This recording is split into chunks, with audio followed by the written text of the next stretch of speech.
today I will be speaking on national integration, and I will be dividing this topic into four major parts: the introduction, why it is important, the challenges, and the conclusion.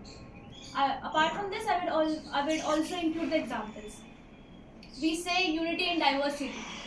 That is, India is a diverse nation. But India has one constitution, but it does not have one voice, one issue, or one culture. From Himalayas to Indian Ocean, we have different culture, different religion, and different languages. India is the largest democracy and it has a population of 1.4 billion.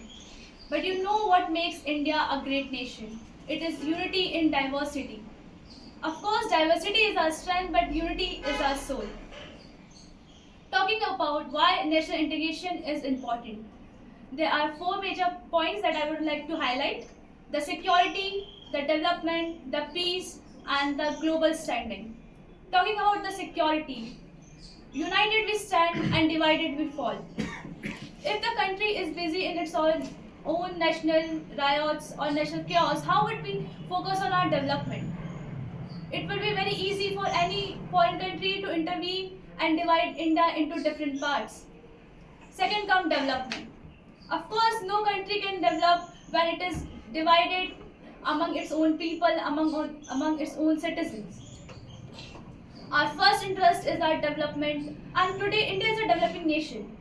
We are moving forward being a developed nation by 2047. So for being an economic progress country, we need social harmony. Third comes the peace. India has always projected itself a peace-loving country in the front of global world. But if the country people are busy fighting about its language, culture, or the religion, how do we depict this image in the front of the global leaders? Fourth comes the global standing. India has different perspectives, different views, but what we are together it is a family of 1.4 billion. Then I would also like to highlight the examples. You know, when India wins a match, either it is ICC World Cup, Women Cricket World Cup, together we celebrate it. We celebrate it as one nation and one country, not any state or something else. Second example I would like to highlight is, of course, our armed forces. Here the soldiers come from different regions, but we together we eat, we live, and we stand together tall for one flag, that is Indian flag and Indian nation. There it is always India that is first. Concluding this topic, I would like to say, it is always Ek Bharat, Shresth Bharat.